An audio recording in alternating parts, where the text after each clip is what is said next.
You're on. Take one. Take one. All right, so my name is John Warren, former Army Staff Sergeant, as you can see here on the slide.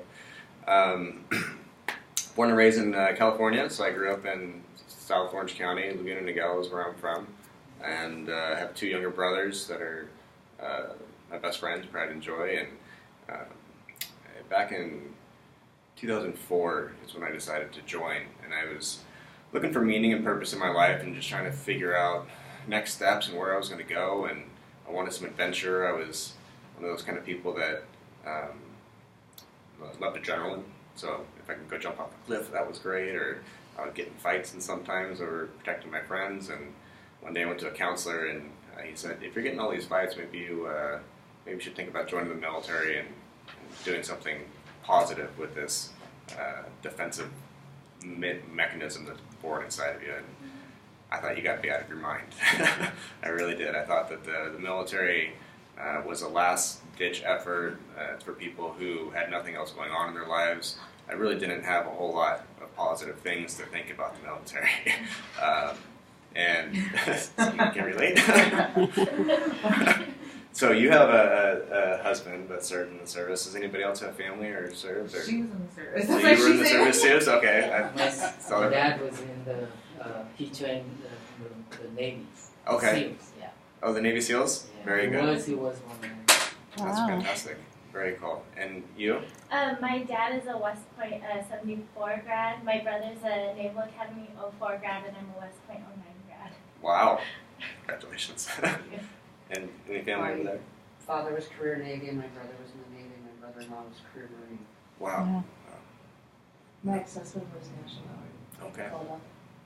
And he's called up? Yeah, overseas. Okay. But they were afraid to send them as groups. They landed them one by one. Yeah. It was really a nightmare. That's horrible for those reservists and National Guards, because they do get detached. They don't have the camaraderie and training that goes on with the main Army or services. But Is National Guard, are they like the Army, like the military reserve, or are they just I thought they were natural disaster? For the most part. For the most part, yeah. Yeah. Reservists to go overseas if they have to. If they Right. have to. So, Used to it. so you all probably have more of a respect for the military than I did when I was thinking about joining, just having that family history in there. But some of what I'm going to talk about, maybe you can relate to, and what you've seen in your loved ones or have experienced yourselves. So 2004, I went into basic training, and I was really excited to figure out what this brotherhood was all about, and this bond that was forged in war and in blood and all of that stuff that I'd seen in the movies, basically, and heard from a couple of veterans, but there weren't a whole lot in Southern Orange County where I was growing up.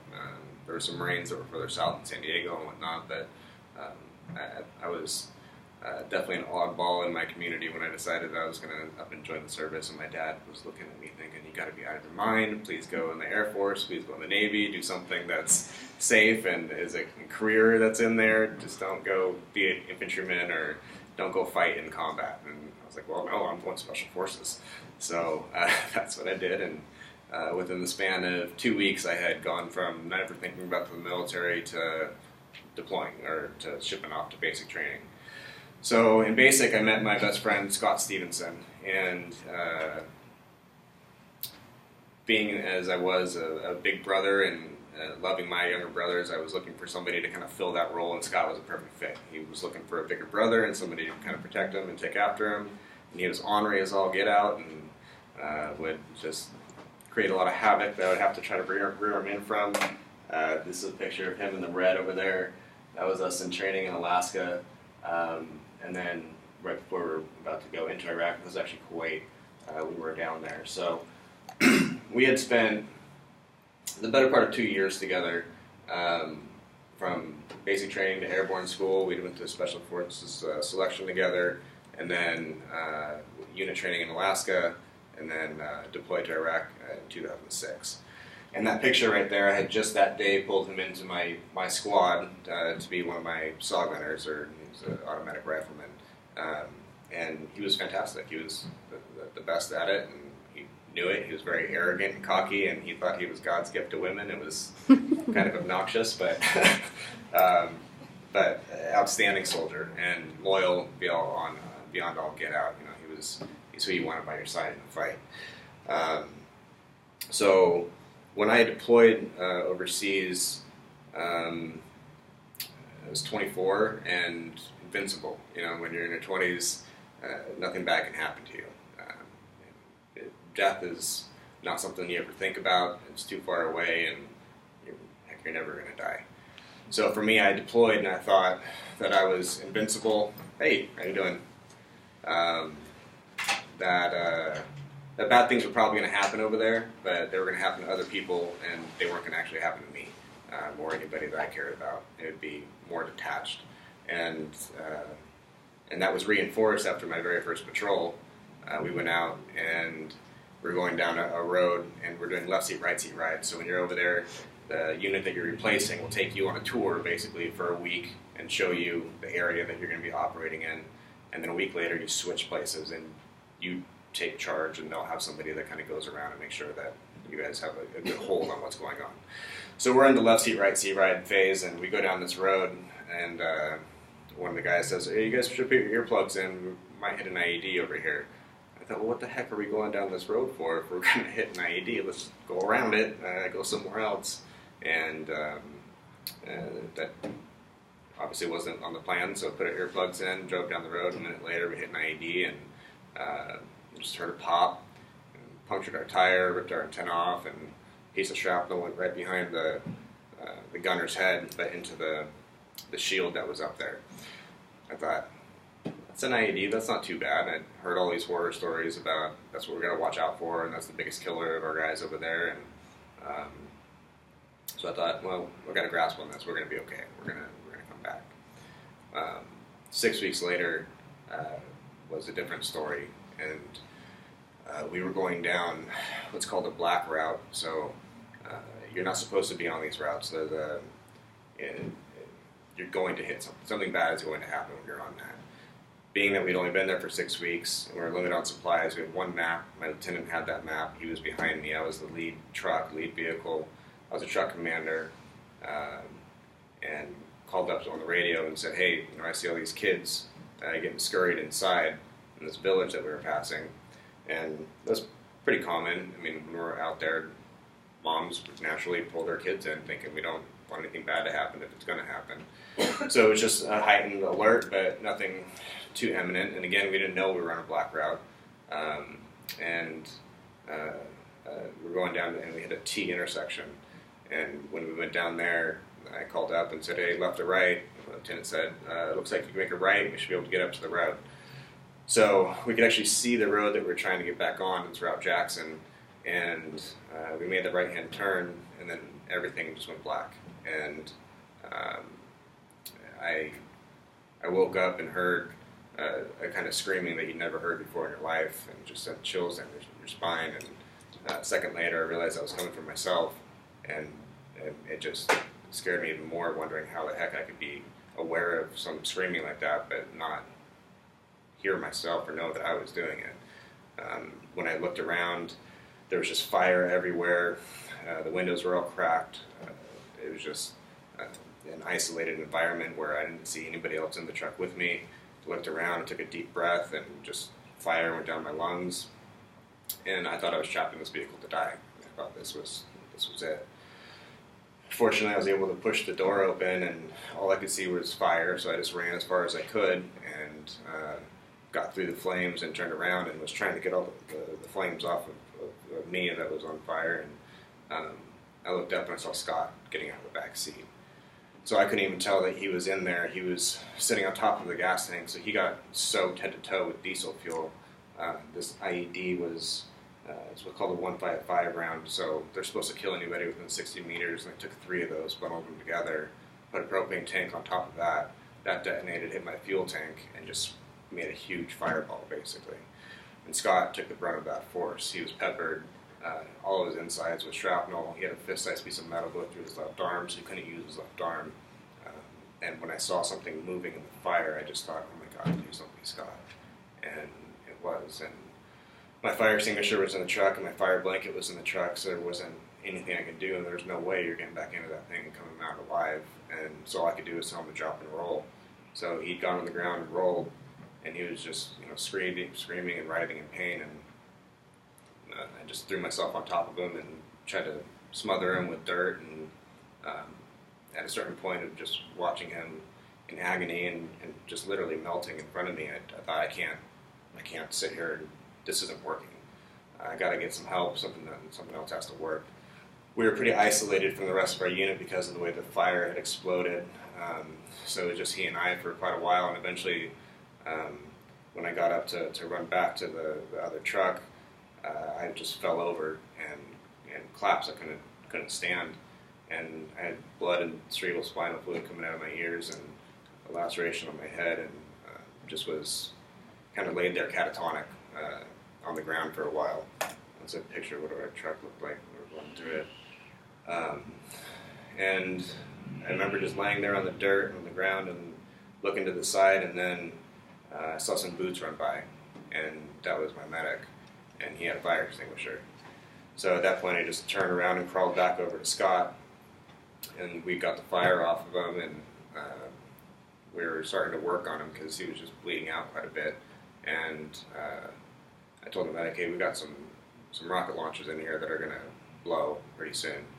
And at this point, I would already heard the cracking go off from our own ammunition that was starting to fire off at us. So we had these big machine guns on our truck that had heavy rounds that were just spraying in every direction at this point. So I grabbed Scott with the medic, and we pulled him back behind that next truck that was behind us at the left-hand turn, or the T intersection right there, and got him back there. And Scott looked up, and he said, well, his first question was, are my privates okay? I was like, yeah, I think that's good to go, man. You're okay. And then his second question was, am I going to die? And I told him, no, you're not gonna die. But I had no way of knowing.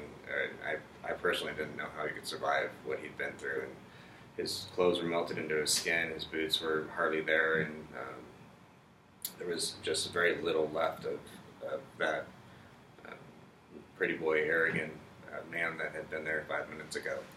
And we called in the helicopters, and at that point I realized that we were missing 3 more guys. So there was a canal next to us that was just full of dry reeds, and I ran down to that canal and came up on the other side, and 3 of my guys were standing in front of the truck, and bullets were just landing around their feet, and they were just zoned out, kind of, I can't believe what just happened, can you believe that? And it's like, you guys, we gotta go. So we pulled them into the main perimeter that we had set up, and then I had sat there and laid down with Scott, and one of my other guys that was burned on his right side of the leg. Waited for the helicopters to come in. And I remember the birds touching down and us loading up Scott, and the medics immediately went to work on him, and I sat in the back seat and just watched them trying to save his life, and I just broke down and started bawling my eyes out. And it was one that terror was over in that moment. I'd never in my life fathomed something that intense. Being confronted with my mortality at 24 was not something you're supposed to do in nature. It's something you start thinking about when we get older. It's when you start thinking about what's going to happen when it's all over. But to be confronted with that at that age was difficult. But then more so that I didn't know what was going to happen to Scott, and I was really worried that was the last time I was going to see him. So we touched down in Baghdad in the green zone. This called the Cache. It's the hospital that's out there, and they wheeled Scott in one direction, and they wheeled me in different, and we literally went on our 2 different paths at that point. Scott would go for a little while. He died, and they were able to resuscitate him, and died again, and they resuscitated him, died again. So he actually ended up having cardiac arrest 3 times. He had 6 strokes. Lost part of his kidney, or part of his liver, one of his kidneys. Lost his left leg, use of his left arm. 60% of his body has 3rd-degree burns, and he's gone through close to 70 surgeries now to this day. So his recovery path was largely physical, while mine was postponed in my emotional distress that I was in at that time, where I spent the better part of a month in recovery. So when I got out of the hospital, I wasn't really discharged. I was in there for a day, and I just thought I don't want to be here. I want to get back to my guys. I got to get out of here. So I kind of snuck out of the hospital and got on what's called a Rhino. So it's a big armored bus, and took that down to the place that I knew the nearest tarmac was that had helicopters. And somebody saw me with all my bandages, and my face was all burned up, and I had bandages around my neck and my wrists, and it was really swollen. I didn't look very good. And somebody said, "Where are you going?" And I said, "I'm trying to get back to my guys." And they said, "You got to come over here." So they put me in the hospital and locked me down in there for a while. But eventually I was able to make it back to my guys, and the day I got back, we lost 3 more of my friends in another IED blast. That was EFP, so it's like a molten lava laser beam, basically, that just shot through 6 inches of steel doors through 3 of my friends and through 6 more buildings when it went through. So they didn't really have much of a chance of making it out of there. But that's what Scotty kind of went through in his progression. The one on the far left is, his relatively, I think it was about a year after the incident, and the other 2 are quite a few years later. I will remind I was within the first 6 weeks of being there, and it's a 15-month deployment. So lost my friends when I got back to them, and then in May I hit another IED. I was the point man on a patrol that was we were supporting a unit that was in contact in the middle of the day, which is what we don't try to do. We try to fight at nighttime when the weather's a little cooler. We have night vision. We have an advantage. And in this case, our guys got in contact, ran out of water, and it was 140 degrees that day. So they have to have water. It's pretty urgent. So we were trying to refit them, and I stepped over this IED, and they're about the size of your thumb is this push button, and they put that underneath the ground, and that's the detonator. And they put a piece of cardboard or a piece of wood on top of that little red thumb thing, so it's brought into surface area. I stepped over it, the guy behind me stepped over it, and my buddy Stuart stepped on it right as I had turned around to check on my guys, and the shrapnel just went right through my knee. He was just peppered in his legs, and it was a thermite grenade, so it's the stuff that just kind of burn in water. So we took all the water that we had brought out there, cut it open, made mud, and tried to get that burning to stop, and we did. And then got a truck that was driving by, borrowed that, put my buddy up in that, and drove him into a field where the helicopter was touching down. And it's kind of funny, actually. We had to cut all of his clothes off, basically, except for his helmet and his boots. And he was like, "God, I really hope it's not a female flight medic." And touches down, and sure enough, opens the door, and some girl pops out. And he's just like, "God." Like, "Don't worry, man, you're okay. You're doing good." So when the bird took off and I came back, this one medic looked down, and he's like, "Hey, Sergeant, your knee's bleeding pretty bad there." And so we took up in a house, and that was just when we had kind of cooling off. We had 2 guys going to heat stroke. After that, it all went down, and we're throwing up blood. And so we called another helicopter. They dropped off water. We got on that. Went back and spent another couple weeks in the hospital. And after this, I had 2 more IEDs. One knocked me out. The other was pretty much fine. But all that to say that when I came home, I was not that invincible 24-year-old that could do anything. I was a very, very changed person, and I felt like something was deeply wrong just all the time. So it's this pervasive feeling of something bad's about to happen, something bad's about to go wrong, and I could talk to myself all I wanted to and cognitively know that most likely no one's going to walk in here with a suicide vest, or we're not going to have some mortars land on us right now, but I would still feel like something bad was about to happen. The way I described it is I just felt like I knew the reality of the world, and it wasn't good, and I couldn't get that out of my head. I didn't know how to change the way I felt about any of that. So what I found myself was not very calm and relaxed like I used to be. I was really tense, pretty hypervigilant about most things, and I would wake up just with anxiety that couldn't go away, and no matter what I did, it was there. So I would use alcohol at the end of my shift, and I would drink. I'd also try to get away from the fear of panic attacks. I was having multiple panic attacks every week, migraine headaches, I was having nightmares, I couldn't sleep. It was no way to live, basically. So went to the doctor and started a medication regimen. So the first thing that they have for a line of defense is meds. And even when you're looking at the number of us that were coming back at that time, in 2007, the demand for counseling was such that it couldn't be met. There's just no way that we could get adequate counseling. So my very first visit, I came off with clonazepam and Prozac, Ambien, amitriptyline, and I think that was it. I got those 4.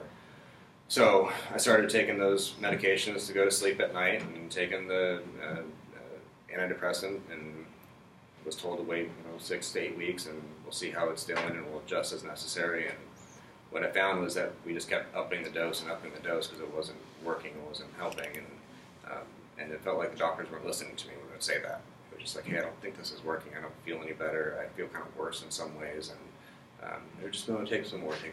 And again, I understand that with that demand, it's just hard to actually listen to what's going on. And what else are you going to do when your hands are tied in that situation? So throughout all of this, I was a really good soldier. I was continuously promoted. I made staff sergeant in 4 years, which is the fastest that you can do it. I loved my job. I was good at it. I liked going hunting and getting the bad guys, and was good at it. And went on another deployment in 2009 back to Iraq, and that was a much different deployment. It was more of a policing war at that time than a real combat. So was there for 9 months. So altogether I spent about 2 years in Iraq. The time that I got back, I had been stop-lossed for that whole deployment, so I was supposed to get out before I left, and they told me, we really need you. And I said, okay, whatever you need. And not like I really had a choice. The Army tells you you're going to do something, you're just, great. I guess that's what I'm doing. So when I got out, I thought, well, I just need to push the whole military experience as far behind me as I can, and just focus on what's next, and get back into school, do something positive with my life, and eventually those nightmares will subside, and maybe this anxiety will go away, and I can get back to being me. And that didn't work out so well. I went home and just started smoking copious amounts of marijuana, and drinking a whole lot, and not doing anything. So I was just sitting at home, and wasn't really positive, and it wasn't supportive of where I was at emotionally. And then I found myself becoming pretty, I'd say, passively suicidal, in the sense that I would just pray to God that an airplane would crash on me, or that the car would get in a horrible accident, or something that would just take me out of this horrible existence. That there was a fire burning inside that I couldn't extinguish and I couldn't identify, and that feeling of your skin just crawling like nonstop is horrible.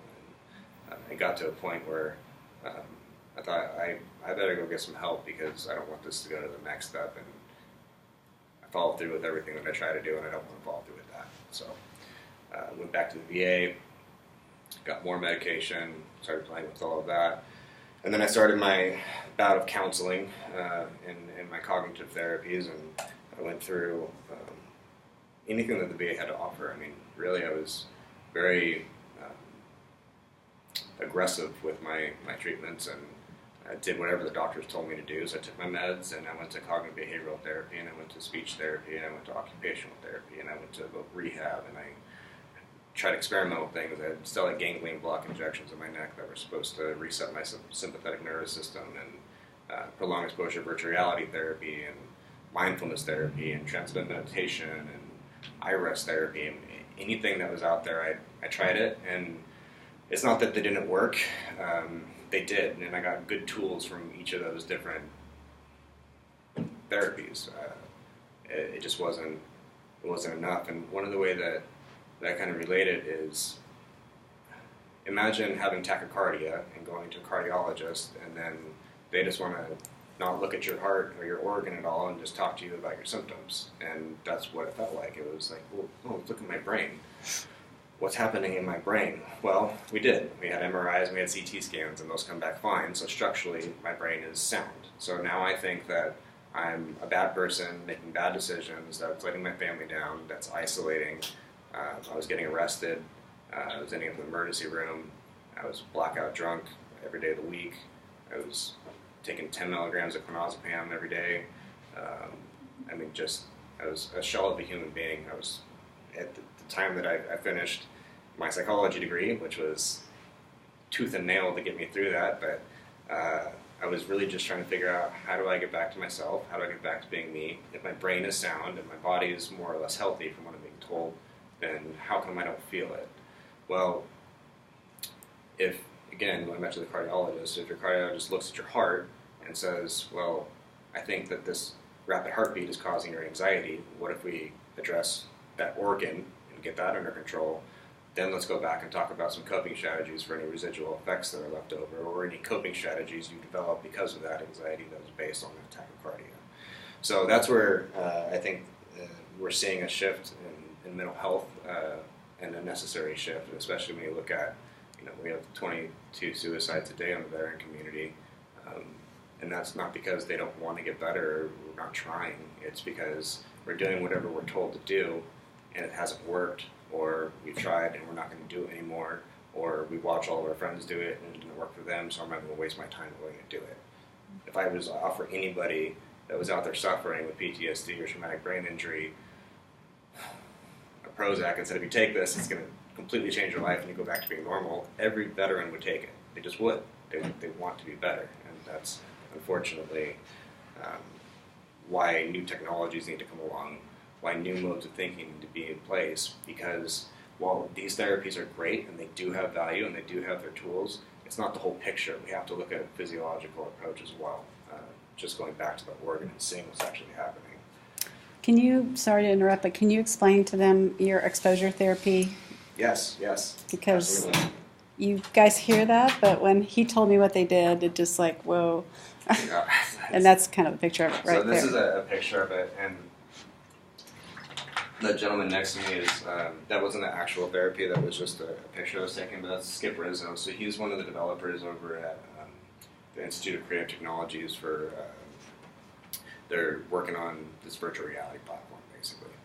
And I went through this through the VA in Long Beach as an experimental program that was a double-blind study where half participants got the virtual reality and half of them just got prolonged exposure therapy. So I got the virtual reality element. So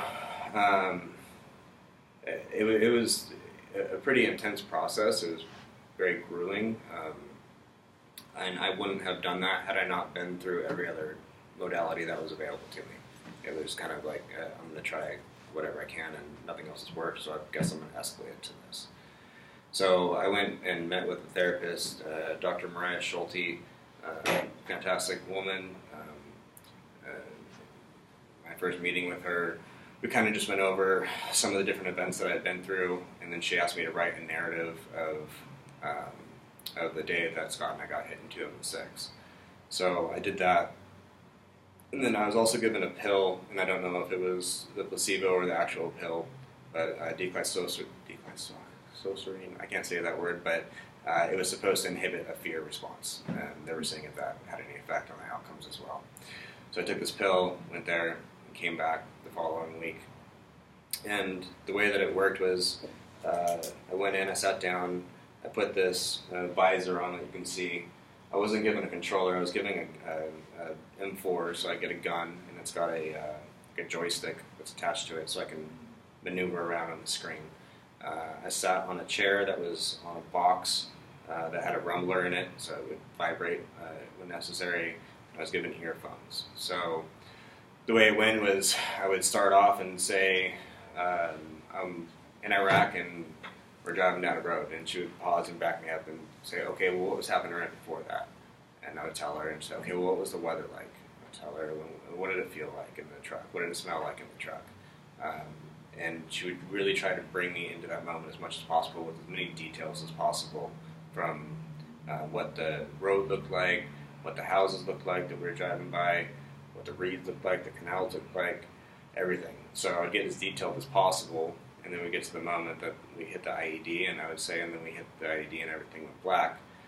And then I would see an explosion on the screen. So I'm in a Humvee in my virtual reality world, and I would see an explosion on the screen, the windows would crack, I would hear gunfire and screaming in my ears, and helicopter blades and radio chatter, and then I would say, and I got out of the vehicle. So for that part, at that time, that version, they didn't have the ability to get in and out of the vehicle, so I would just close my eyes and tell her the rest of what happened, and she would slowly just center me and bring me back to, okay, so what did Scott look like? Can you see his face? Do you remember what that is? And we'd go through that that whole scenario, usually about 3 or 4 times in that hour session. So the first time took a lot longer because she was trying to pull me back in and make me remember everything, so we only got through it about twice. But I remember getting back in my car and driving home, and the song came on called How to Save a Life, and I broke down and just started bawling my eyes out on the freeway and had to pull over, and I was just a complete wreck. And going back was really hard to go and do that again, and then again, and then again, and then again. And again, there were some tools and insights that came out of it, where she asked some relevant questions where it made me realize and remember that I'm not Superman, and I can't just blow and have my breath extinguish the flame from Scott, and that I didn't have a fire blanket and didn't have a fire extinguisher. And a lot of it was me being very, very frustrated with several things. For one, guilt for not seeing the IED, for pulling Scott into that vehicle when it happened. I was a truck commander, so I was supposed to be responsible for everyone's safety in the vehicle. I'd always been very resourceful, so no matter what, I could figure out how to make whatever I wanted to have happen. In this moment, I just was helpless. I could not, for the life of me, change that outcome or change what was going on. So to have some relevant pieces come out of that was obviously the benefit, and very good, and I'm grateful for that. At the same time, I don't recommend most of my friends do it because they haven't exhausted their other paths. It's very intense. And after that, they said that I was better and that I was a success from the therapy, and that's where the LA Times came along, and they decided to follow me because I was the success story. And a month later, I called them from jail and said, I got arrested, you guys might want to come see this. And they showed up, and that was hard to do too, because when I was broken, I didn't want to let anybody else know I was broken. I mean, there's nothing to fix. I looked fine. What do you? I'm just a bad person, is what I felt like.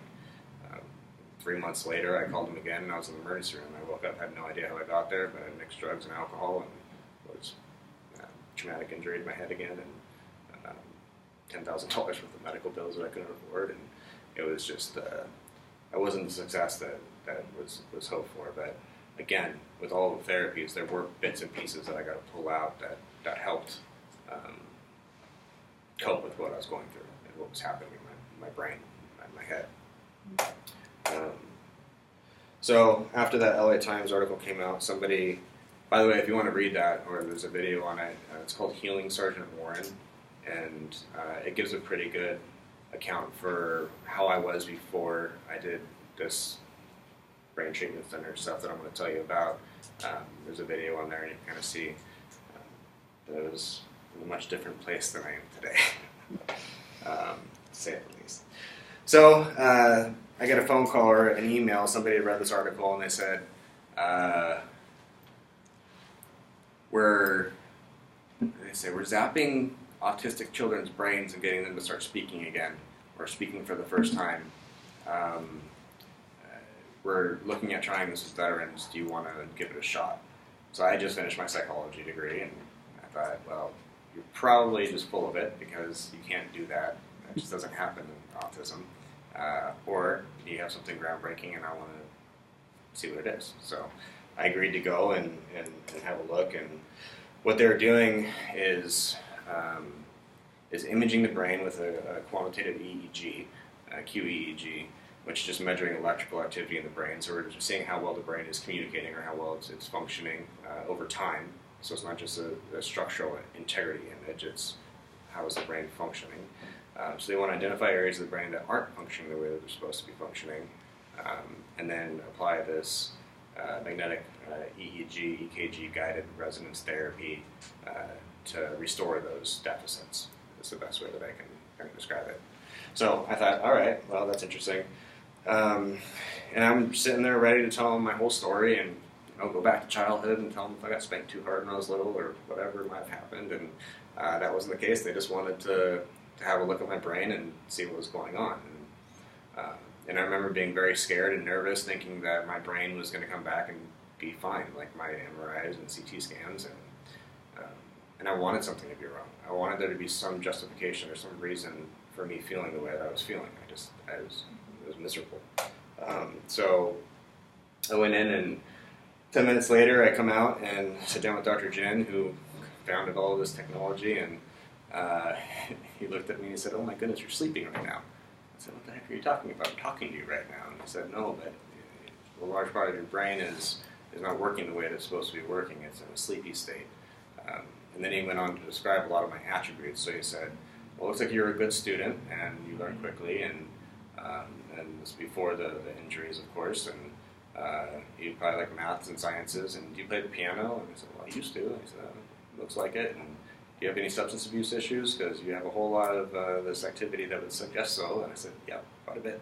And it looks like you have horrible anxiety that causes depression. So you don't have depression, you just have this, you're overloaded by your environment, and you want to shut that off as much as possible, so you probably isolate quite a bit. And he said, "Can you even read a book?" And I couldn't. When I was going to school, I was going to the VA to get learning aids that would transcribe audio into writing as the teacher would write, and as a live scribe pen, and I'd get books translated to audio, and I couldn't read anymore. I couldn't comprehend what I would read, and I'd have to reread and reread and reread and reread, and very frustrating going from being, I was a biochem major getting straight A's to I can't read a book about anything at this point. So that was very, very enlightening and very freeing on a lot of levels, in the sense that for the first time in almost a decade, I didn't feel like I was a bad person making bad decisions. I had a good reason for why I was feeling the way that I was feeling. And secondly is I had a target to go after. Now I have something I can address. Whether this treatment was going to do it or not, I didn't know, and I was highly skeptical of it. By this point, it's been 8 years of different therapies that I get a little bump and I feel a little bit better, and then I have a huge crash. So I'm thinking, well, this is probably just going to be another one of those things that doesn't really work, but for the rest of my life I can focus on this, and if I can get that to go away, then I can go back to being normal. So they did this treatment, and that's a picture of the coil right here, and that's the area of my brain that was not working the way it was supposed to.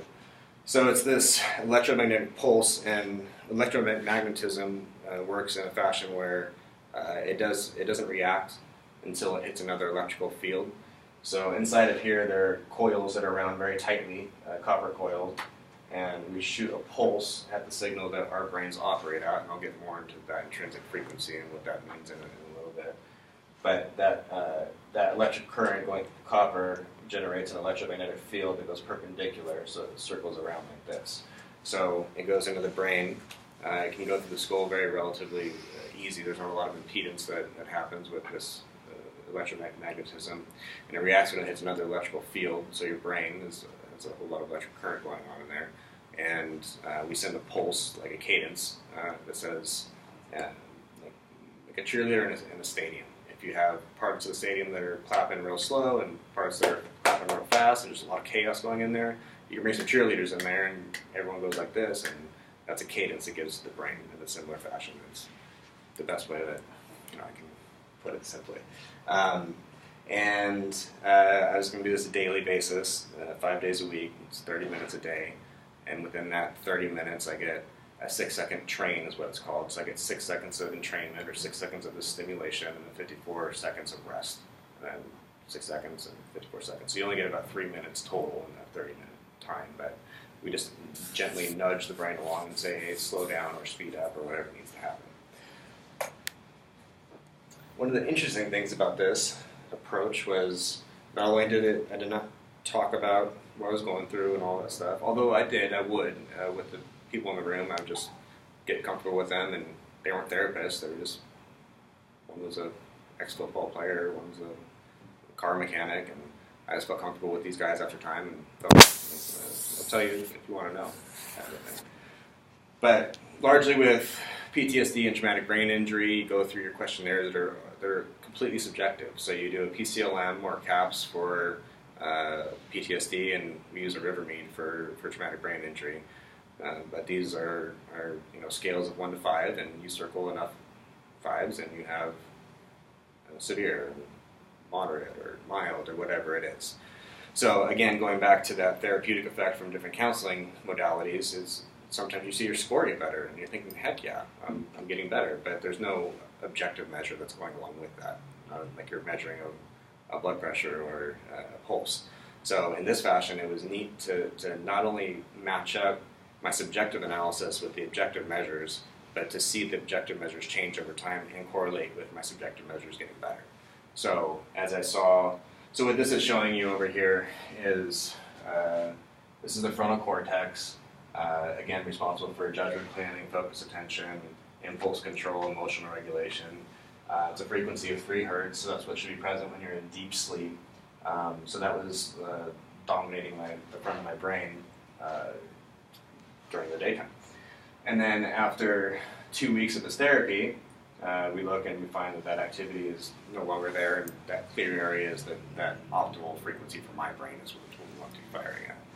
So I went from being on a ton of medications, not sleeping, binge drinking, to 3 weeks later I'm with a friend, and we usually drank a handle of rum together and would take pills and smoke dope and all that fun stuff. And he poured a drink and we drank it, and he poured the second drink, and I just didn't want it. I told him I'm good. And for him, he was like, what the heck are you talking about? I thought we were going to hang out, you know, come on. And I said, no, I do want to hang out, but I just feel good right now. And for the first time that I can remember, I felt just calm inside, and my mind wasn't racing, and I didn't feel like something bad was about to happen. And I had largely been using alcohol as a means to try to enjoy anything. I didn't get pleasure out of golfing, surfing, hanging out with friends. I could do the most fun stuff in the world that I used to enjoy, and it was no longer fun. It was work, and I would try to do it when I could, but it was exhausting. I didn't have a good time with it.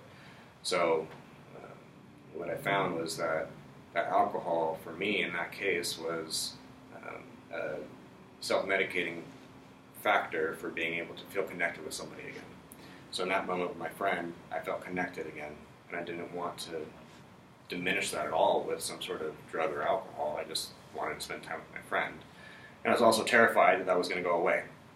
I thought, well, this is going to be like other therapies, and it's going to go away, and I'm going to feel like crap tomorrow and go back to having panic attacks, and that wasn't the case. I was able to continue on forward, and this has been post 3 years of treatment now, so it's durable. I do my EEG every 3 months or so and just have a look, and it's holding on really strong. And we've had over 400 veterans come through now, and all with very similar success stories with them. So it's very exciting to have a piece of the puzzle. There's not one magic pill, like you mentioned earlier, that you can just take and everything gets better, but you have a comprehensive approach where you have to have some sort of physiological element involved. And this is a really revolutionary piece to that whole comprehensive puzzle. And you still need life coaching, you still need counseling, CBT, whatever it is that you're going to do to help as you go forward with healthy lifestyles and choices and perspectives and overcoming coping strategies that may have been ingrained over 10, 15, 20 years for some of these people. But I think that this is very fascinating. So I'll talk a little bit about the science and what we're doing and how this is working, and this is an interesting slide about the brain. And when you look at the brain, it's 2% of your body mass. It's consuming a tremendous amount of resources, though, in the body. So you see the oxygen, about 25% goes right to the brain. Approximately 70% of your sugar goes to the brain, and 25% of your nutrients and minerals are going up to the brain. So, again, Dr. Jin is the founder of this technology that we're using, and his question was, he was a psychiatrist in training, and one day he was with schizophrenia and decided he was going to taste the medicine for himself. He's from China. He was like, I'll taste this medicine myself. And he didn't remember for 3 days. And he said, this is not fixing the problem. This is knocking these people out and making us feel better as a society because we don't know how to handle that. But this is not right. So he deviated a little bit from psychiatry. He went more into engineering and physics. So really brilliant man, and asked some good questions and went down some good paths.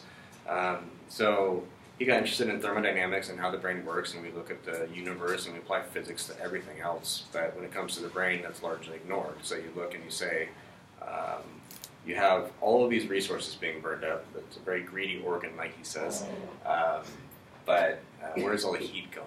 You have like a 15-watt engine burning in your brain. You have a radiator in a car. You have a fan that kicks on. It helps cool the liquid that has a temperature gradient significant enough to not let the engine seize up. And our brains are in an insulated skull. You don't walk in the desert and you immediately have a heat stroke, or you don't go into the snow and immediately have a brain freeze. It's protected, so significant amount of heat are dissipating from the brain outside the skull, coming out of our nose and our eyes. So how is it working? How is it not able to, or how is it able to function? So he became interested in how efficient the brain is operating. So we look at this EEG, and this is, again, just in a time domain, looking at different areas. So we're looking at 19 different locations in the brain, and we're seeing what kind of frequencies are taking place within that activity. And that QEEG is also helping us measure entropy, or how much disorder is occurring in the brain. And our objective is to reverse that entropy and to make the brain more efficient. So we talk about these brain frequencies, and you saw the EEG slide, and there's different frequencies that are taking place within that 30-second window right there. But you have beta, alpha, theta, and delta. I'm going to start at the bottom and kind of go through them, and each of these different frequencies is indicative of a different state of consciousness. So each one is supposed to be present at different states of the day, or different times of the day. You like that picture? So delta activity is this 1 to 4 hertz. It's a very slow wave that occurs when we're in our deepest sleep. So it's most prevalent between the hours of 10 p.m. and 2 a.m., and that's based on our circadian rhythm, and I'll get into that in just a minute too. During that time, this was a study done by Harvard, they found that there's a reduction of your metabolism of glucose by as much as 44%, so you're cutting the fuel in half almost. And during that time, you're able to store up to 30% more ATP molecules, which is the energy or powerhouse of the cell there. So those two factors are very important for healthy brain function the next day. So if you ever notice that if you get horrible sleep for a day or two, you wake up and you're more moody and more emotional, and it's hard to focus, hard to pay attention, and that's because the brain hasn't woken up all the way. It stays in a lower state of energy because the brain just doesn't have the energy available, or the heat isn't really a concern and how much it can produce. So going to that 10 to 2 period real fast, circadian rhythm is very important, and everybody should do this. It's free information. It's what we can do at home, and it really encourages optimal brain function. So if you go back in time, before we had Thomas Edison come along and give us electricity and all these things, we got up when the sun came up, and we went to sleep shortly thereafter, or after the sun went down, and we had this healthy circadian rhythm. What we find is that between sunrise and about 10 a.m., there's a dominant frequency in the atmosphere that's between 450 and 500 nanometers in wavelength. It's a blue color light. So for a long time, doctors were looking at our eyes and had these structures in there that thought were support ganglion that didn't really have much of other focus or function. But it turns out that those are actually photoreceptors, and they're designed to take in that very, very specific bandwidth of light. It's a very narrow window right there. And when our eyes get that signal, it activates your suprachiasmatic nucleus and activates this clock gene pathway. These clock genes are some of the most ancient in existence. Every creature has a clock gene that helps them regulate their chemical levels, basically, and for us, it helps us regulate a whole lot. So you can't change that. We can't just automatically stay up as late as we want to and get up whenever we want to. These are genes that are designed around this sunlight that comes in the morning. So that sunlight helps set that clock and tells the body a whole lot of things. So you'll have cortisol levels go up when you get this signal in your eyes. You'll have blood perfusion increase, your kidneys and your liver. You'll have body temperature increase, and you'll start storing up your melatonin for the nighttime. And 14 to 16 hours later, these genes will reverse when the signal terminates in the pineal gland, and you'll have cortisol levels drop the lowest, and consequently your immune system can be the most effective. Cortisol and the immune system don't get along that well. Your blood perfusion, your kidneys, your liver will actually decrease, so you don't have to use the restroom in the middle of the night, and you can sleep the whole time. Your body temperature will decrease so that the brain can actually, the whole body can rest and restore itself. And you'll have this large spike in your melatonin, and that's when you're supposed to ride this wave to sleep.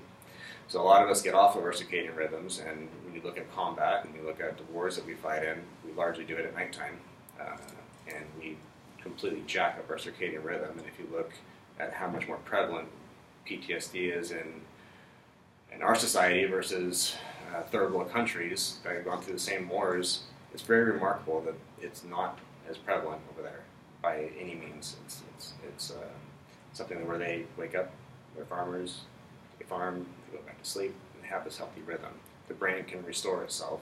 You keep emotional regulation centers functioning so you can process the trauma that has happened or whatnot, as opposed to us who completely jack that system up.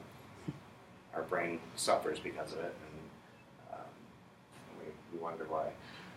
So another thing with the melatonin and sleeping, so a lot of times if you can't sleep at night, the circadian rhythm's screwed up. So somebody like your husband, he can't control when he goes to sleep or not, but he can control when he wakes up. So you get up and the first thing you do is you go outside and you get sunlight for 45 minutes to an hour without any glasses, without any contacts. That will all refract that light and you won't get the appropriate bandwidth. You just get outside and you do that every morning for 45 minutes to an hour, and when you get a big yawn or get tired, then you go to bed. And when you look at screens like this or computer monitors or your cell phones, those will emit full spectrum light, so it keeps giving your signal to that eye that says, stay awake, don't release melatonin, don't release melatonin, don't release melatonin, keep cortisol levels high, and it really just screws up our cycle. So generally tell people after dinner, try to stay away from your electronic devices and read a book, listen to music, play cards, whatever you're going to do, but that'll help kind of encourage that healthy circadian rhythm and sleep cycle so your body can get that really restorative rest between 10 to 2. Unfortunately, we just can't shift that left or right. Okay, that's circadian rhythm. Again, glasses, contacts, windows don't really work. Moving on to the brain frequencies again. So you have theta activity. That's between 4 and 8 hertz, like something like that on the bottom. And that's what's happening when you're just falling asleep, just waking up. When you're really tired and drowsy, like right now, you probably have a lot more theta activity going on. Interestingly, well, I'll tell you in a minute, but and that can be associated with some sort of like daydream type stuff where you just kind of wander off in your mind and you see this theta activity present. Alpha activity is between 8 and 13 hertz, and that's your awake and relaxed state. So when you're awake and your eyes are closed, you'll have that most dominant, you'll see that the most. Every time you blink, you have these bursts of alpha activity. And this is the brain's most efficient state. So in our awake states, that delta activity is the brain's default. That's the most restorative. But this is very efficient. It's like a pendulum swinging back and forth, or a swing. If you have your kid on a swing, and you can just use 2 fingers to keep that momentum swinging, it doesn't take a whole lot of energy or force to do that. That's a similar concept with the alpha activity. And from physics, when you have a symmetrical system, energy is conserved over time. So when you look at this alpha signal, it's very sinusoidal in nature, and it just it helps the brain maximize its fuel resources. And like a fingerprint, we all have an intrinsic frequency that's between 8 and 13 hertz. So mine's 9.7, You could be 10.2, you might be 11.5. It doesn't matter what it is. One's not better than the other. It's just what's intrinsic and what our body is trying to operate at. And that's what we're trying to identify with what we're doing and trying to maximize. So lastly, you have beta activity. And beta is what's present when you're, hopefully right now, when you're alert, and you're focused, and you're concentrating. It's our problem-solving activity that goes on. So with our understanding of what we can see in these different states of consciousness based on these different activities, we can make a lot of inferences based on the EEG that we do. So when we take an EEG, we put it into what's called a fast Fourier transform, and that takes it from a frequency domain and puts it into a from a time domain and puts it into a frequency domain. So we can look and see what is primarily happening in these different frequencies during that 10-minute recording. So if we see a whole lot of delta activity, then we know there's a whole lot of drowsiness, or some of these functions are degraded. Same thing with theta. If there's a whole lot of theta, then you probably, based on whatever area of the brain, some sort of function is going to be degraded, and you're going to have a hard time staying awake. You're going to feel like daytime fatigue. And if you have a lot of beta activity going on, then that tells me when you're sitting with your eyes closed that your mind's still going, and it's hard to just kind of shut everything off, and there could be some hypervigilance or anxiety that's associated with that. And then we apply that magic wand that I showed you, and we try to send that cadence to the brain based on your pulse and your frequency, saying, hey, slow down or speed up whatever it is that your brain is doing. We do that with just that one frequency. And then every 2 weeks, we take another EEG, and we see what changes are taking place, make any adjustments to the frequency that's been programmed in there, and we stop when we either reach its optimal function, and that's more or less defined by a database out of NYU. So there's only 3 of these databases around, and they're very difficult to come by because how do you screen people for quote-unquote normal? So it's somewhat relative in how we do this, but it's the best that we can do for right now. There isn't one brain that's normal or that looks the same as everybody else. But what we can tell is match you with your age and gender and say, well, if you have 2 standard deviations or more of theta activity or delta activity or beta activity, we're just going to try to pull you back into the mean. We're going to try to get you closer to the center of that bell curve. And that will stop treatment when clinically you're feeling good and that EEG falls in with that norm. We'll also stop if you hit a plateau. So I relate it to a growth spurt where you grow for a little bit, your kids will grow and they'll stop and then they'll grow again. We'll see the same thing in the brain where we'll encourage a certain amount of growth and then we'll see a plateau. And we'll say, okay, we're going to take a break now. We'll wait 6 months to a year. We'll come back and we'll try it again. And we'll usually see that continued growth. So we treat a whole range of disorders, from autism to PTSD to traumatic brain injury to Alzheimer's, and it's not, a lot of people ask just because it's a different way of thinking, but we're just treating one organ, and we're just looking at, there's too much of this or there's too little of that, and we're going to try to restore this optimal function, and we'll see clinic symptoms dissipate, which is pretty neat. So we did a double-blind study down at UCSD, and actually we did it in Del Mar with UCSD, and we took 87 veterans, and we double-blinded them, so we had a coil that had a lead plate on one side that would block the pulse, and we had an active side on the other, and patients were randomly assigned to A or B, and if the technician tried to put the side A down and they were side to B, it wouldn't work, so they had to flip it over. So what we found was within that first week we had a placebo effect of about 15%, which you can take a water pill and have a 15% placebo effect in the study. But there was a statistically significant difference between the treatment arm and the placebo arm. And at 2 weeks, we open labeled it, so everybody got treatment, and then we watched the sharp reduction in symptoms. And the results were pretty encouraging and are leading to more studies that are going on, but we found an average of a 63% reduction in the PCM, or in the symptom severities based on that PCLM. And to give some context, when you look at the VA, the standard is 20%. So if they hit 20%, that's That's the golden measure, and they'll call that statistically significant. They don't hit that very much. It's about 24% of the patients that go through will get to that 20% mark. So to find a 63% within 4 weeks is pretty remarkable for what's out there right now. One of the fascinating things with sleep, almost everybody slept better. So I remember my first day after treatment, I didn't mention this earlier, but I didn't notice anything for those 3 weeks, but the very first day I started sleeping, I slept for 8 hours that night, and I hadn't done that in 10 years. And we see that the first thing we hear over and over and over again with these veterans is, I slept amazing last night, I just crashed out and didn't wake up until the morning. So that's really helpful in itself, where the body wants to heal itself, and if it's given the proper time and the proper environment to do so, it can, just to some degree. So sleep is very important, and so that was very encouraging. Other interesting things was, again, going back to the whole self-medicating issue, where we see that 80% of the veterans have been prescribed opioids for chronic pain, and they voluntarily weaned themselves down off of that, and 25% came completely off of it. So instead of feeling like I need to feel better, I want to feel better, I want to get high, or whatever it is, that need to feel better was dissipated just because they organically felt whole and they felt better. And same with the alcohol. You saw 77% of veterans decrease their alcohol use.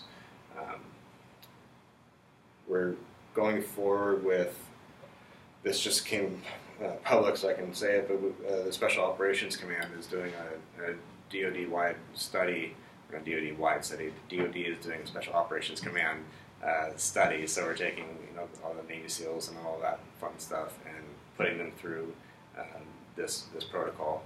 We've been treating quite a few of those operators and finding just incredible success. So that's going to be a 150 patient study, and that'll be for an FDA clearance for treatment of traumatic brain injury. So hopefully the IRB is supposed to be approved by next week, and then we'll start treatment in another month, and in 2 years have those results approved. All right, that's it. Questions? Yes, sir. Alright, so I wrote, is there like a cool down process from, when you go to training to learn all the military skills, and then you go through experience in like combat, but then when you discharge, is there anything that prepares you to live without the military experience but with the military mind? That's a great question. So unfortunately, the way that our Department of Defense works and is set up is for retention. So what commanders are looking at is, what is my fighting force and what can I go do to that guys right now? So if you become wounded or broke or whatever it is, they want nothing to do with you anymore because that's not their focus. So they'll push you off into the warrior training or wounded warrior battalion or something of that nature, where you'll heal physically and put you through therapies and stuff like that. But mainstream-wise, no, there's not a very robust or well-established transition period. My transition, I don't know how it is today, but this was in 2010, was a week long, where they say, here are the resources out there. If you need disability or Social Security or whatever, here's how you do it. Good luck. Go make something of yourself. Right. Yeah. So it's not in their nature to be set up to do that.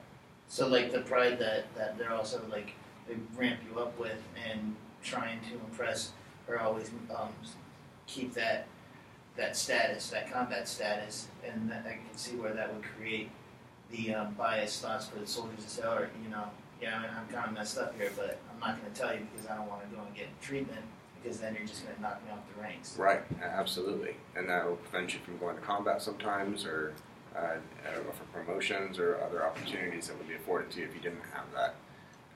And another big part of the separation process is kind of unavoidable, where you spend time in and you get used to being part of a team and something bigger than yourself, and there's a sense of community, and you leave that environment and now you're without a purpose, you're without a mission, and it just, there's so much reward in that in and of itself that's hard to replace unless you come here and do some awesome things for other people. But getting that message across is difficult because you don't even recognize what's going on some of the time when you're coming out. I guess last thing too, like my dad was a Vietnam vet. I remember growing up seeing him go through PTSD. Like I would wake up in the middle of the night, just going into the living room, and he's just, like on one knee over by the counter, just kind of crying in tears. And it was hard, to see him go through it, but so It is. I can only imagine that how difficult it is to do it alone. It is, and it feels very alone. So, even though you were there for your dad, and he was there with you, it's the way I felt was cognitively. In my head, I knew that I loved my family and that they loved me, but I couldn't feel that.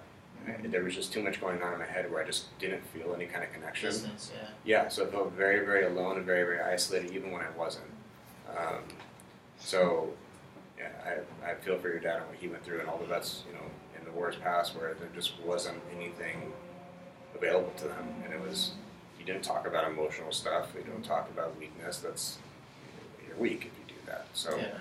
I'm glad to see that there is a paradigm shift happening within the military, even in itself. We talk more and more about getting help, and we'll keep it confidential. And there's opportunities to go get therapy, but again, it's very risky because it can bar you from a lot of things going forward. Yeah, sure. That exact thing, that mentality is exactly what my husband is still worried about to this day. If the VA, so he's a contractor, now he's doing he's just signed up for all the government work, all the certifications, because he's technically a disabled veteran, get the contracts and stuff like that. Yeah. And he is worried because he had to see the psychiatrist, and at one time they did diagnose him with that. Is that going to come back on him to affect him for this? And I thought, that has nothing to do with that. No. Those are two totally different realms, but he associates the government, and if I'm weak in this part of the government only sees me one way. And Yeah. that's the way he's talking about it. And when you said that, it made me realize that's his kind of association of that. It makes me feel kind of sad. It is sad, and Yeah. it's very difficult to get those records at the same time. So when I tried to get my mental health records from the military, it took me 6 months to actually get those, and that was for me. I had to get every doctor to sign off on them. So unless he's trying to go into some very clandestine, top secret thing, there's no, they don't have access to it. It's just too hard. I think that's just something Struggle. it was just embedded in him about, like you're saying, don't be weak, don't be broken, keep this strength, and And I think this is another aspect when you look at the physiology of the brain, or when you look at the organ, that takes a lot of guilt and a lot of shame, a lot of the weakness out of the picture. It'd be like if you have a broken leg, it's like, well, it's broken. It's like, I'm going to limp around for a little bit because it's broken. When it heals, and I'll walk fine again. And people are okay with that. There's no shame in that. But I think when we start looking at mental health in a more objective fashion, then you're going to see a lot less stigma attached to it because it's something that's actually there. It's not, you don't have enough willpower or you're not strong enough. It's something's off. Just got to fix it. You can go back to being you again. That's good. do you feel anything when you're doing the treatment itself? Like Yeah, you feel like a tapping. But it doesn't hurt. It's not painful. Right? No, it feels pretty good actually. The autistic kids will pull it into their head. They just love it, the way it feels. And that's just for more of a mechanical tuning. So it's interesting, just a side tangent, but with the children with autism, if you see stemming, so if you'll watch them rocking. We work in autism. Okay. So interesting for you both. Try to do this if you're able to with a kid that can be cooperative as much as he or she may be, but try to take their pulse if they're doing any of the stemming, and you'll find that they will rock at the rate of their heartbeat, or their hands will go at twice the rate of their heartbeat. Usually it's a harmonic of that heart rhythm. And it's a mechanical function to try to reduce the anxiety. It's really fascinating. So if you ever see them bang their head, they'll never just do it once. It'll be a repetition and usually at the rhythm of their heart. And with the I'm sorry. That's interesting. In It's the very cases interesting. of the autism, did it help them speak? Yes, so not all the time, and that's not one that we're 100. Advocate for? Well, when we do, in Newport Beach, we largely treat autism. So I have to go back and remember the data. So we did a double-blind study with a small pilot with 24 children in 2013, 2012. And they were all diagnosed severe autism based on a CAR score. We double-blinded that. That was a 10-week study. And there was I want to say 46% went down to 36 or below. So they went to mild to Moderate. mild to not diagnosable for autism. So we've had about 20%, I believe, that go to neurotypical. So we have kids. I have videos. It's absolutely fascinating where they'll come in barely talking, like bah, bah, bah. Like, I mean, that's what they got. Verbalization. Right, and then we did treatment on one little boy. That's a really powerful video. So another thing, you can go to Vimeo. Is that what the Vimeo. Vimeo? So you can go to Vimeo and look up Brain Treatment Center, and you'll see some videos on there that are just related to all sorts of different things. But there's a little boy on there, and after treatment, he went from not speaking, and then he went to an occupational therapist and was learning, or a speech therapist, and we have video of that progress kind of going on, and much better. And then post-treatment, 2 years after we stopped treatment, he's getting A's and B's in school. He's writing words on the ground in chalk with his dad. I mean, you would never know that this kid ever had autism. So it's one of those things where you restore enough. It's based on entrainment. So if you set up metronomes and they're off like this, and they'll eventually come into sync with one another. If you look at the neurons and the way they're communicating in the brain, if we hit a certain critical mass, like in a stadium with everyone clapping in a rhythm, if you walk into a stadium and start clapping together, you're going to be inclined to clap with the rest of everybody else. If you walk in and there's just kind of chaos all over the place, there's no rhyme or reason to it, you're not really going to clap with everybody else. So if we have enough of the stadium that's clapping in a certain rhythm, as more brain cells and connections are being developed and made, then they're inclined to operate in a healthy fashion. What was the first part? I'm sorry, you said to go on a look. What was it with the V? You said with the E?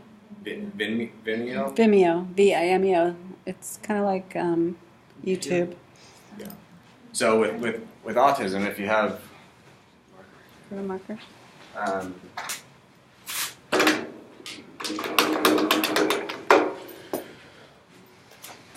So what I was showing you earlier with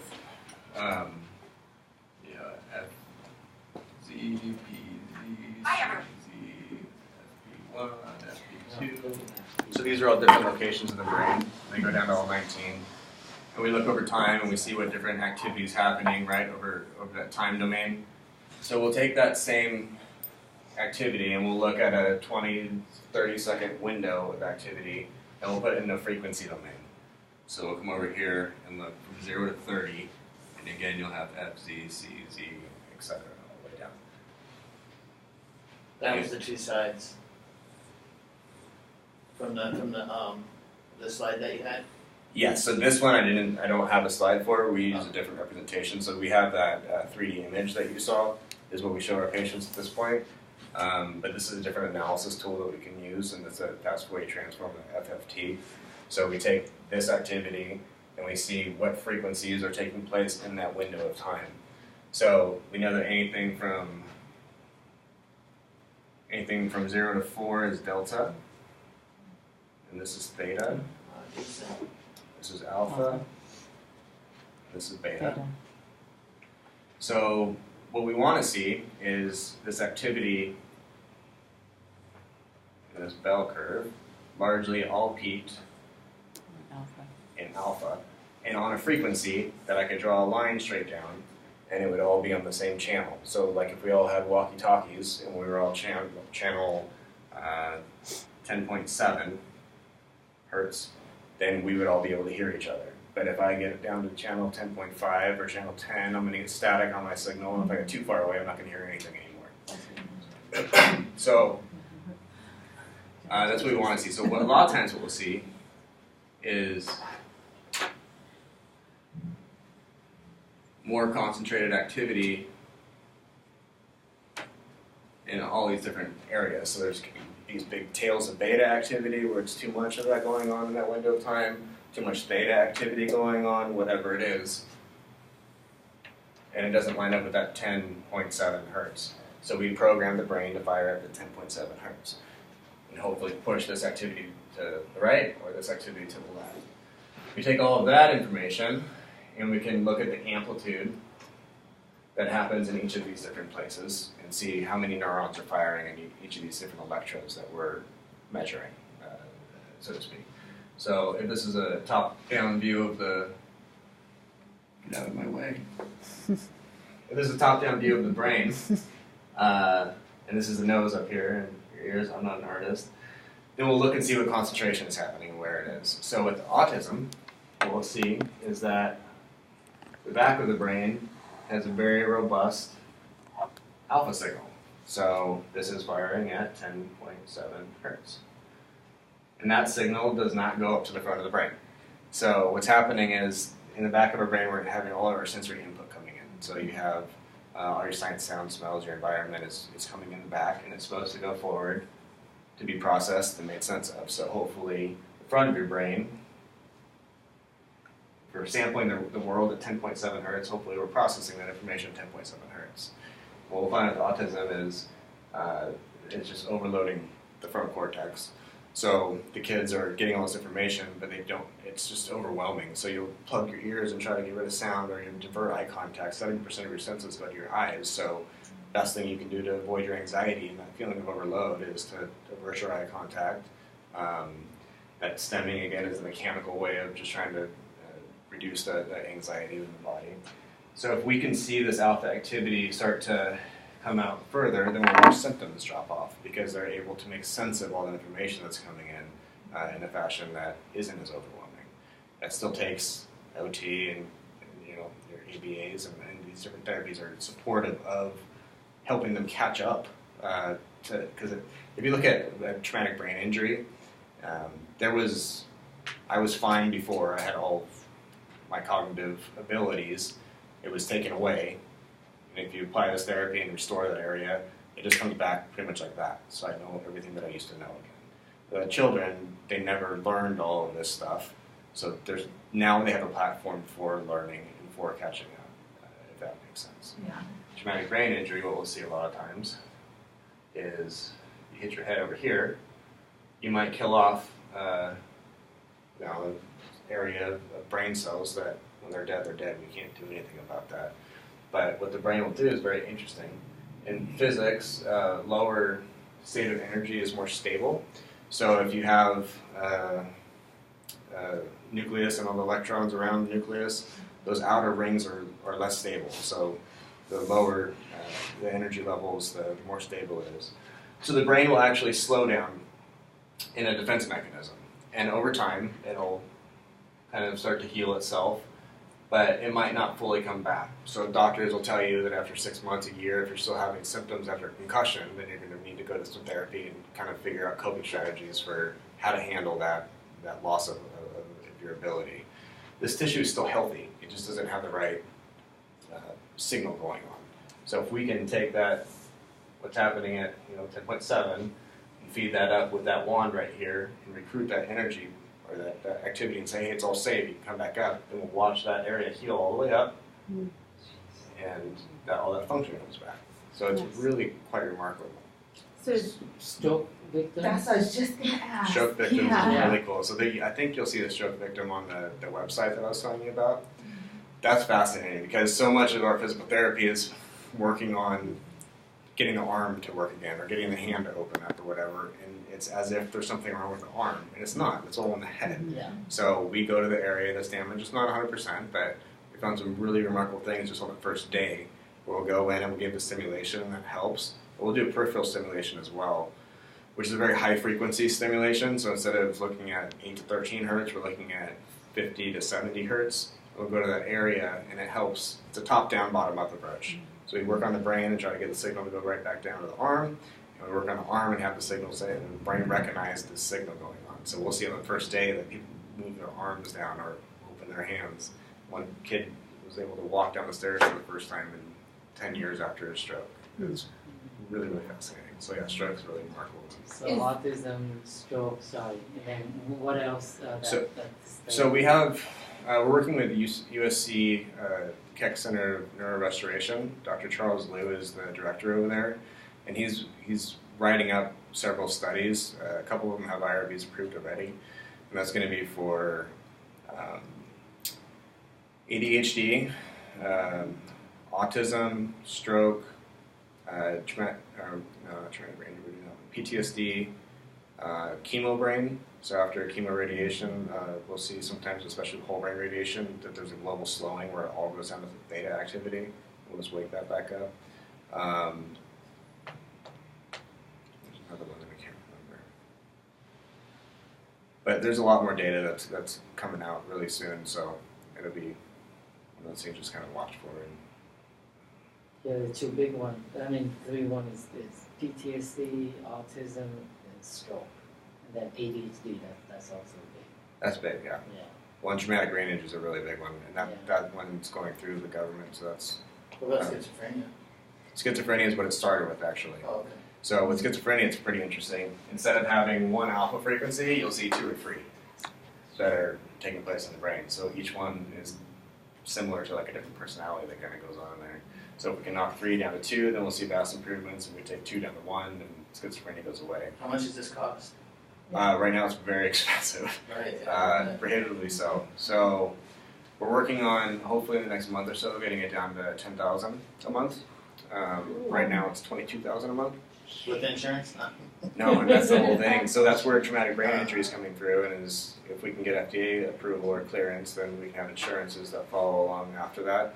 It's just it's frustrating to have something that's so effective and working, but you have to go through all these different measures to get the approvals and insurances.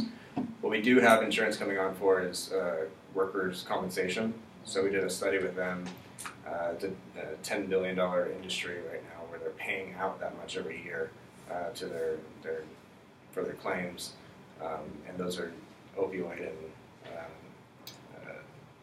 and failed back surgeries and all this different stuff. So we did a pilot study with them of 9 about a year ago, and every one of them came off significantly from their meds. One came all the way off of them. One was a teacher for 17 years, been out of work. She was on 700 morphine equivalent, which is terminal cancer doses. And she came down to 60 morphine equivalent and went back to work after. So they're very interested from a making money standpoint. That's what insurance is all about, is how you save money. So I think we'll see it come on earlier in some cases, but in some cases we're just going to have to go through the regulations. Is there an age cutoff where you just say, okay, they're just at a certain point in their age, we're not gonna? I'm treating an 84-year-old lady right now with dementia. That's what I wanted to ask about dementia. That's why I asked that. Dementia is interesting. So you go back to this activity that's between 8 and 13 hertz. If you think back to your earliest childhood memory, you usually go back to 3 or 4 years old. So that's about the time that your brain is transitioning from theta being the dominant activity into alpha.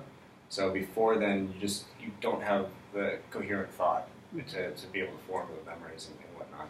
So in Alzheimer's and dementia, what we'll watch is this whole alpha frequency will shift down below 8. So if we can nudge that back up above 8, then the memory comes back, and not to 100%, but significantly different, where you ask a patient on day 1, what is this? And they'd just be frustrated because they can't remember what that is. And it's a marker, but they just can't get it. And at the end of the week, they're like, oh, it's a marker. And that's Jim, George, I see it. I mean, just it brings chills to your body. It's remarkable.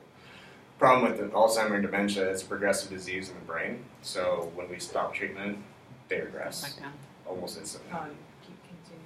So we're working on a home device down the road where we can come into the center, we can do the EEG recording, and we'll send you home with a device, and for 15 minutes every day for the rest of your life, you just do this thing. And it's still going to work its course, but hopefully it can make it better, slow it a little bit, and help quality of life. Quick question, the suicide rate that you're talking about, the number of suicides for Yes. veterans, if the government made this possible for the returning veterans as part of the protocol if they need it, what would that do you think, to the suicide rate? Well, I think it would do quite a bit. We've had, I don't know the statistic or how many veterans we've had come through, but too many to count who've come to the center and said, this is my last stop. Like, I'm going to kill myself. I sat with one guy a month ago, and he said, this doesn't work, I'm ending this on Friday. I'm just done. He had showed me his gun, he's got his plan, he's ready to go. And I said, okay, well, let's wait until Friday, and if we need to, we'll called the authorities and had the action taking place, but didn't tell them that obviously, but just said, okay, well, give us a couple of days, and day 5, you just see a light in their eyes and just completely different people, just to have some hope. So I think what you're seeing in suicide is, again, going back to that, there's nothing for that. This is a miserable existence. I don't know how to get out of this slump. I've tried it, or I haven't tried it, or there's just nothing that works.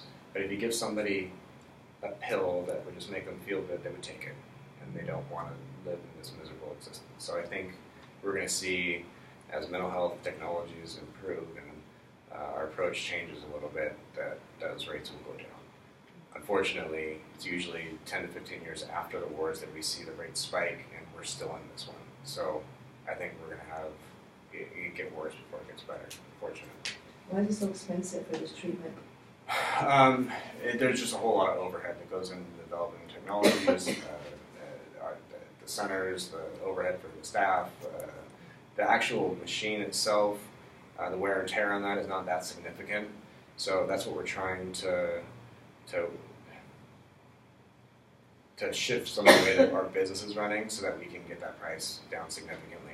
The closest thing out there right now to this is transcranial magnetic stimulation, or TMS, and that's generally going to be around $10,000 a month in itself.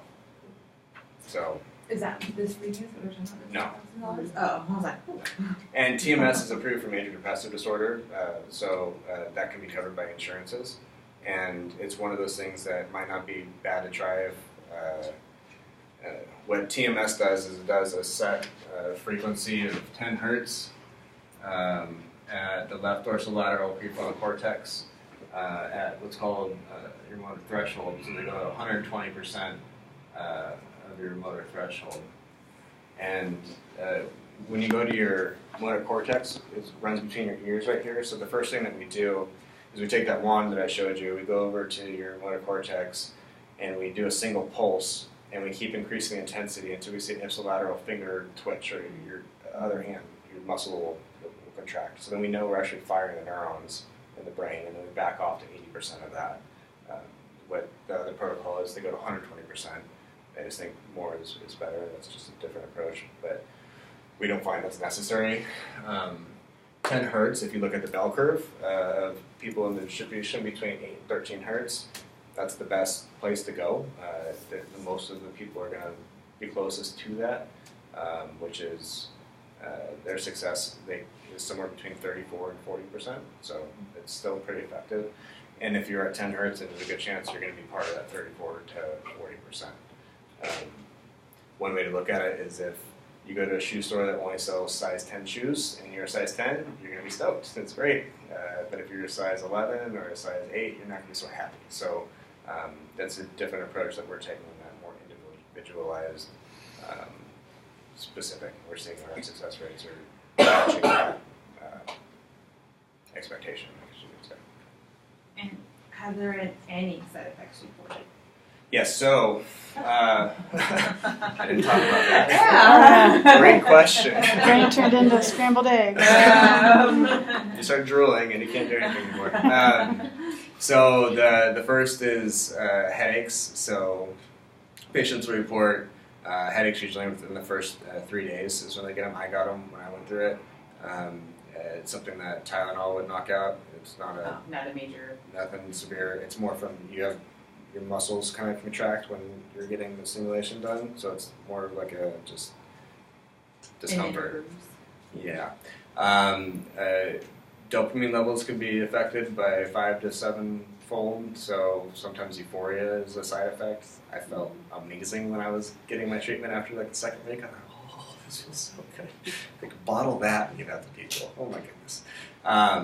But in children, that can have a different effect where that can create overexcitation, and they'll become more hyper during that time.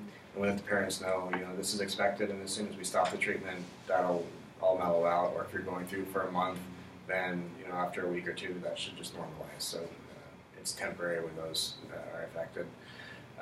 Seizure is the big one. So the risk of seizure is generally about 1 in 100 to 1 in 150,000. And for the most part, and this is coming off of TMS data. So the mechanism of action that we're using is what has been researched. So that's what we're going off of. We've never had a seizure happen. We think it's because of the way that we're applying the technology and the frequencies that we're setting and the lower threshold that we're using. But if you have a previous history of seizure, then your risk is greater. So we screen for that. But we work with epilepsy, and we actually helped reduce one little girl, again, on that video website that I told you about, from 300 seizures a day to 2 a week or something. It was Nice. remarkable. Yeah, it's very cool.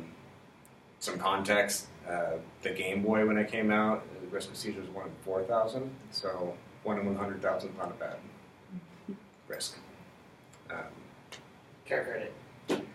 I was just gonna say that. So we have care credit in Newport, I was and gonna- we have care credit in Mission. I just went up to Seattle in February, and I'm setting up a clinic up there. We don't have it up there yet, but we will pretty soon. So care credit is an option. It that's out there. is. It works too. I mean, Yeah. Oh, yeah. I went to the dentist, $9,000 later, I was happy. You can fix that. My dad drove down across the border, went down to Mexico, and had some work done down there for getting away from that $9,000 or more charge. But it was good, I just kept at it on. Yeah. Sure. Just keep bringing them. So you Yeah. can use the care credit. So you can use a care credit. I want to try it. I'm interested in this because I feel like, I mean, I don't have like brain trauma or whatnot, but I feel like it can help. You know. But it can't. And so there's a whole other side of this where in a couple of years you're going to see this price drop down really low. So I wouldn't go if you're getting by and everything's okay and there's nothing really significant going on.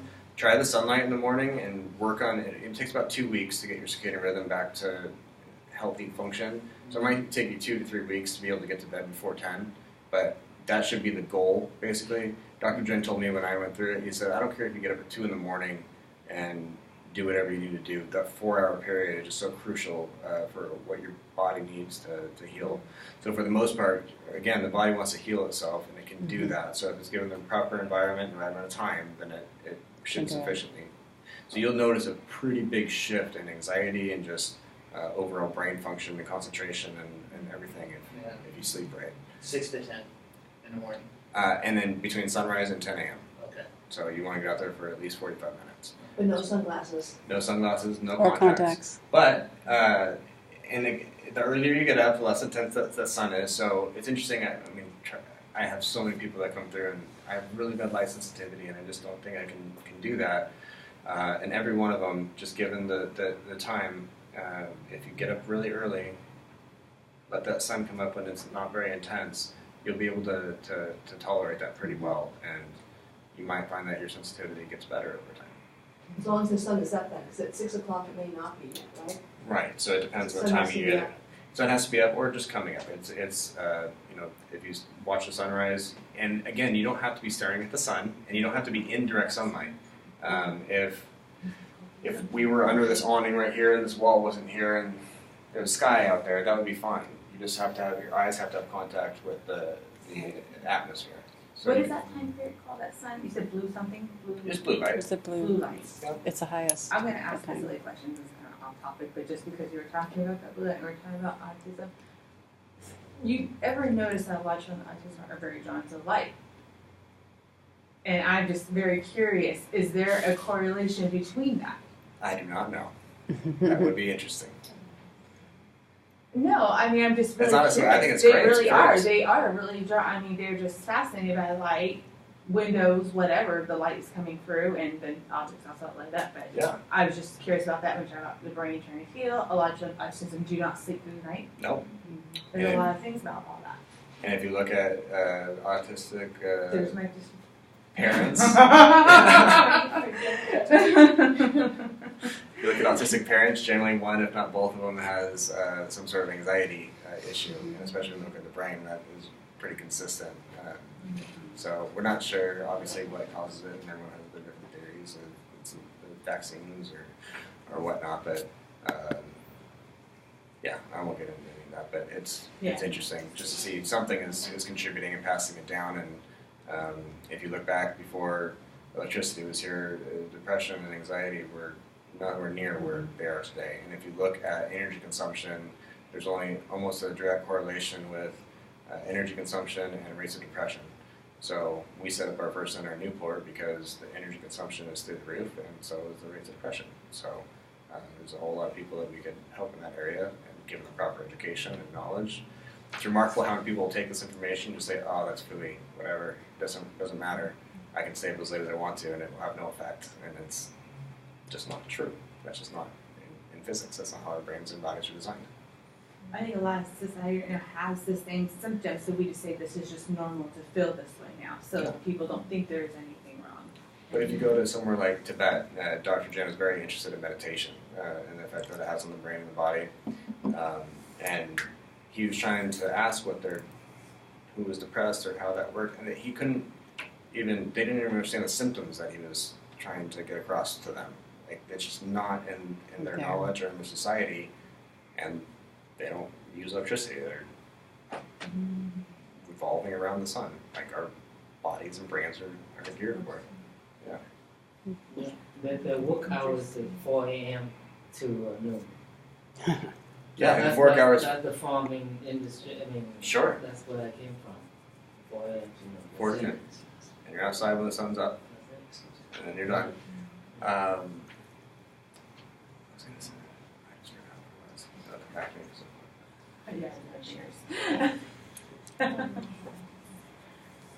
I know in the mornings though I go because I work in I used to work security in a high rise. I used to every morning I'd go up to the helipad and watch the sun come over the mountains, go over by because I was in downtown, Uh-huh. so I would come over Echo Park Yeah, and just sitting there and I felt like this peace. It was like a peaceful moment every day. It was great. and there's really something physiologically happening in our bodies when that I sun is didn't coming know up. that, but yeah, I wish I could go back. Well, sometimes in the morning too, I just open up the windows and because I work overnight, Uh-huh. so every morning I'm seeing the sun come out and the sky, turning blue from night. But I want to pay attention and see what the change is. Yeah. Well, I remember when I was on patrols and whatnot, and the sun would come up, and I would kind of perk up for a little bit. You just Yeah. wake up just for a little bit. And if you've been up all night, obviously that's not going to last very long. You're going to crash shortly thereafter. But to that point, when you look at shift workers, there's a longitudinal study that was done over 50 years, and they found that rates of cancer, depression, anxiety were all significantly higher in those who had to work at nighttime versus the daytime. So, there's something there into it, and you've got to just be aware of it and pass information along to your loved ones. Because again, it's free. That's cool. Yeah. Anything else? You have a great story. Thank you. Yep. Thanks. I'm very happy to have survived it all and be here. And I think that you can use suffering as a catalyst for growth. And my journey made me ask a lot of questions that I would never have asked. And I related to somebody putting a lighter underneath your hand, and you're going to find a way to move your hand away from that lighter. So I think that it does give a good opportunity to become better, and you just have to push through it. I'm happy to be here and to be doing much better, and thanks so much for having me, and Yeah. thanks for your questions and being interactive. It's great. You have your contact information? Yes, Yeah. I will write it down. I left my wallet in the car. I'll give you guys cards, but I'm not going to do that. Can somebody come and spray that for you? Yeah, I have a. Okay. I have it. It's really on there, Yeah, and then eraser would be good.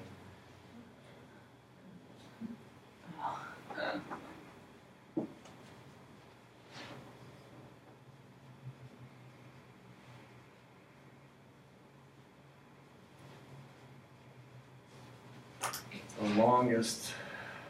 Do you know if they're doing any autistic studies that they're looking for We're children going to be, go in? That's going to be pretty soon, and I'll keep you posted when that comes up. That's going to be a larger one, a 400 patient study, and we're going to do that, I think, at Rady's Children's Hospital and Seattle's Children's Hospital. Okay. Are the two that I know of right now that we're looking at. I think there's one more on the Will you be doing any more studies on the PTSD anymore? Yeah. So the study that we're gonna do is gonna be we don't have participants. Nothing's done with that yet, but that's gonna be in Florida and in San Diego, and then probably up in Seattle as well. So we'll have 3 sites for it, 150 patients. And I don't have the inclusion-exclusion criteria right now, but I can pass that along to Dr. Curlin here and just squared away. The other thing is you can stay in touch. We haven't charged veterans personally for any of these treatments. I can never afford to go through and do this myself. So for the first couple of years, the company itself was just saying this is a need and we're going to do it. So they basically under $10 million worth of treatments for these veterans that have come through here. So now I went to a fundraiser last night for a new nonprofit that's coming up that's specifically going to be funding treatments for the veterans. I work with some people that most of what I'm doing right now is raising the money that we need to do to be able to continue to treat Nice. the veterans at no cost to them because they can't afford it. There's just no way. That being said, it's just not in place yet. We do have a waiting list that's been set up, and there's also, you can go to braintreatmentcenter.com, and that is a good resource, and you can learn basically what I told you all about. There's a contact on there, and it's just info at, I'm not going to write BTC out again, but Brain Treatment Center is what that is short for right there. So you can email info at Brain Treatment Center to get on the wait list. You can email me if you want to, and I'll forward that along to the gentleman who's keeping that log going. Out of curiosity, I know we briefly just spoke about the schizophrenia. What were the outcomes on that one? I don't remember how many there were. We don't do that very often anymore, but the success rate was 55%, and I don't know what that was, the measure. I don't know what criteria or what metrics is that they're using to define success. So it was before my time. I have a cousin I might try to refer him to. He's been in 19 years. He's coming out 20 years. Him and his wife. Wow. But they live in Hawaii. But I know he's had some stories too. IEDs, combat, and he doesn't really go into detail too much because he kind of cuts himself off that distance thing. But I wonder if, he doesn't say that anything's wrong with him, but I imagine if he was able to go through some type of treatment that it might make him feel a little more comfortable. He did say that he gets kind of irritated pretty easy. Well, I think within the next year we're going to have a center out in Hawaii. Oh, wow. Nice. So, and again, you can follow the website and it'll have our locations on there. So as they become available, then you can refer them there so that more feasible at that time for him not having to relocate. But even if there's nothing, again, going back to when we gave the prices down and everything to where it's very cheap, $500 a month to go through it, then I think you're going to see a lot more people. We have a large percentage of people in Seattle that are very affluent and can afford this, and they do it for optimization. They just, I want to fly better, I want to race my car better, I want to just do, nothing's wrong. I want to go through life better. I just want to go through That's life what I better. feel like I want to do it. I look at it like a knife. If you have a knife and it's razor sharp and you're cutting a tomato and it gets dull, you know when it gets dull. But if you've been using a dull knife since you can remember, you wouldn't know that it's not sharp. So if you can sharpen it up, then you know the difference. For me, if I don't get a good night's rest for a couple days in a row, and of course there's nights that I can't get to bed before 10 and I have to work or something's coming up and traveling, whatever, but when that happens consistently, then I notice that my blade's dulling, and I make it really a point to get to bed and take care of my brain. Okay. Well, thank you for your Thank time. you. Thank you guys. Thanks so much. Yeah. Appreciate it. Thanks.